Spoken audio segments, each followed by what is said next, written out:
This is Matador News, and these are today's headlines. Italy has passed a bill giving legal recognition to same-sex couples. President Obama will become the first president to visit Hiroshima, Japan, the site of the atomic bomb. And the search warrant is out for the Minnesota doctor who treated Prince before his death. Hello and welcome to Matador News. I'm Flor Tolentino. And I'm Nick Torres. President Obama will be the first president to visit the site of the U.S. atomic bomb attack in Hiroshima, Japan. The White House says his trip is intended to discuss the possibility of a world without nuclear weapons in the future. The White House Press Secretary Josh Earnest says the president's visit will also draw attention to the transformation in the relations between both countries. This also is an opportunity for the visit to highlight the remarkable transformation in the relationship between Japan and the United States. President Obama's spokesman says the historic visit should not be seen as an apology for the 1945 bombing. The California Assembly passes a gender-neutral bathroom bill making all single-stall public restrooms accessible to everyone, including transgender. The proposal will apply to all businesses as well as state and local government buildings in California.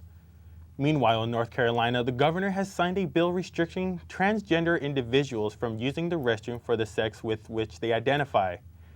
Back in April, the NBA Commissioner Adam Silver said if the LGBT laws remain the same in North Carolina, then the All-Star Game would be moved from Charlotte. At least 3 states have considered gender-neutral proposals in the past 2 years. California's proposal is the most comprehensive so far.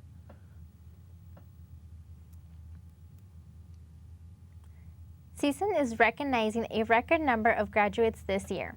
Manager News reporter Sheraine Atkinson has more on the story. Thank you, Flor. In 9 days, family and friends of CSUN graduates will gather for the annual commencement ceremony. It all takes place in front of the Oviatt Library, where they will support and share the graduates' precious moments of finally receiving their diplomas. This is CSUN's largest graduating class ever, with over 11,000 students getting diplomas. There are over 8,000 bachelor's, 2,000 master's, and 56 doctoral candidates taking part in the ceremonies. CSUN students explained how they feel about the new record.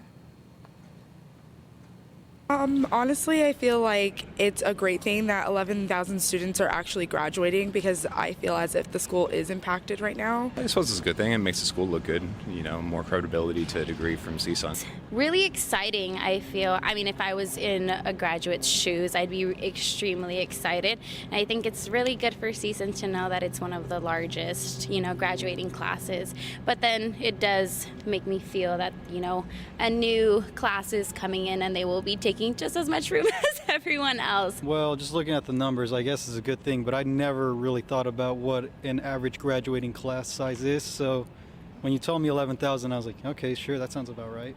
Just graduating itself makes me feel really good, so that's just an honor, This is the first time the university is using metal detectors to screen everyone entering the commencement to maximize security.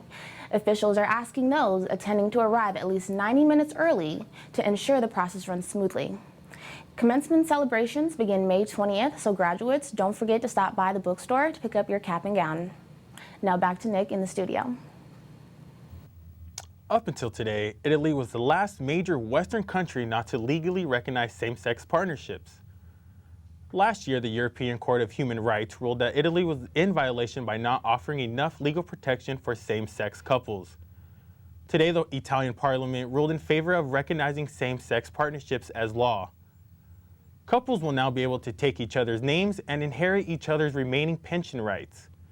Past efforts to legalize civil unions in Italy have been met by opposition from the Catholic Church. The bill, as presented, still faces difficulties regarding the adoption of children, as critics say it would open the door for surrogacy, which is deemed illegal in Italy. More than 90 people are dead after 3 separate car bombings today in Baghdad. ISIS is claiming responsibility for the attacks.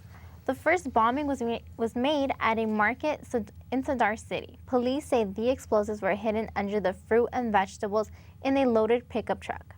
Later in the afternoon, 2 suicide bombers targeted police checkpoints that left 29 more people dead. ISIS has been responsible in the attacks that have killed more than 3,500 people since the beginning of 2016. It's the day before the summit meeting between presumptive Republican presidential nominee Donald Trump and House Speaker Paul Ryan. And now Ryan says it's important for the Republican Party to come together. This election is too important to go into an election at half strength. That means we need a real unification of our party. House Republicans are urging Ryan to stand behind Trump ahead of the November presidential election after Ryan said last week he was not quite ready to do so. The GOP party is concerned that without the support of Ryan, it will lead to party separation, thus making it harder to defeat the Democrats. Ryan's office says the meeting will discuss the principles and ideas that can win the support of the American people. The next step would be for Trump to meet with the House Republican Conference, as lawmakers want to hear about where he stands on issues. Also, despite pressure to disclose his tax returns, Trump is refusing to do so until after the election, as he says there is nothing to learn from them. The Department of Water and Power officials say they will flush out from the pipes in Watts, Los Angeles. The water is coming out in different shades of beige, brown, or yellow. Residents have been looking for answers for several weeks, and local schools are also concerned. During a council meeting, a DWP official said a chlorine pump failure has caused the water to go into the system without being disinfected. Residents had received a letter regarding the discolored water in April, but the DWP discovered the discoloration back in January. In the meantime, local schools are only using water bottles as a form of water supply. China and the U.S. Navy are disputing over an island in the South China Sea. The USS William P. Lawrence passed inside 12 nautical miles of the Fury Cross Reef, but the U.S. Navy says it was an innocent passage. Chinese officials say they took it as a challenge to ready their fighter jets and dispatch warships to expel the American ship. According to the law of sea, it is okay to be within 12 nautical miles if the transit does not include any military, commercial, or research activities. China has built an airstrip on the island, even though it is also claimed by the Philippines, Vietnam, and Thailand. Bernie Sanders has won the primary in West Virginia. At a rally in Salem, Oregon, he reminded everyone he will not give up. And let me be as clear as I can be. We are in this campaign to win the Democratic nomination. Although Clinton is still in the lead by 300 delegates, Sanders acknowledged he and Clinton agree they must defeat Trump. Sanders says he will seek to unite the party in the general election if he doesn't win the nomination. Now let's go to Miracle Evans for the latest in entertainment. Thank you, Nick. There's no rest in the continuing investigation of Prince's death and his estate. Regarding his estate, a Colorado prison inmate claims he is the music legend's son. Carlin Williams says his mother was involved with Prince back in 1976. Williams is asking for a DNA test to prove he is the heir. Williams is serving 92 months in Colorado federal prison for possession of a firearm by a felon. And a search warrant is out for the Minnesota doctor who saw the entertainer twice in the weeks before his death. The warrant revealed that Dr. Michael Schellenberg visited Prince the day the singer died, apparently to deliver test results. Medical records do not describe why the doctor was treating him. Results of the autopsy are still pending. Director Woody Allen opens the 69th Cannes Film Festival, kicking off today in France. Allen opened the Cannes Film Festival for the third time this year with the new Hollywood romance film, Café Society.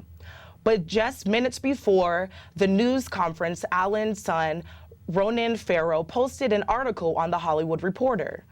The article reiterated the sexual abuse allegations against his father and questioned why the festival and the press continue to embrace Allen. Back in 1992, Allen denied accusations that he molested his daughter, Dylan Farrow.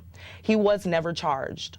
Ronan Farrow wrote that the silence of the issue sends a message to victims that it isn't worth coming forward. No reporters asked Allen about the article at the festival's press conference. Now let's go to Kendall Faulkner and the latest with health. Thanks, Miracle. Studies show urine tests are more effective at detecting Zika than blood testing. Centers for Disease Control and Prevention say the virus particles can be detected at higher levels in the urine than in blood. In Florida, they tested 66 people in both ways and reported that the urine sample was more proven effective. Twice as many were correctly tested positive. The virus causes a flu-like illness and includes symptoms of joint pain, rashes, and serious birth defects. Remember when you had recess as a kid? Well, today's children might not be able to say that when they are older. Parents in Texas, New Jersey, Rhode Island, and Oregon are asking school districts to make sure their kids get time in the schoolyard. Kids across the country are being deprived of recess during school. Parents are getting doctor's notes ordering their kids to receive time for recess. When the school boards aren't listening, parents have gone to their state's Capitol building looking for help. Many have presented research pointing to the cognitive, social, and physical benefits of free play. This year, lawmakers in several states have been debating whether or not to require at least 20 minutes of uninterrupted recess at elementary schools in their states, but no laws have passed yet. Now, let's go to Miracle for the latest on business. Thanks, Kendall. For the first time, 35,000 Uber drivers in New York City will be able to join the Independent Drivers Guild. The guild is affiliated with the Mechanics Union. Drivers are able to join the drivers are able to join for free since Uber will pay the costs. But Uber still insists its drivers are independent contractors and not employees. Drivers will remain ineligible for the benefits such as sick days or company-paid health insurance, but the union will help drivers appeal if they are fired, get lower cost insurance, and provide legal representation on traffic cases. It will also lobby alongside Uber for changes to city tax rules that favor traditional taxis. Uber officials say they are trying to improve relations with their drivers.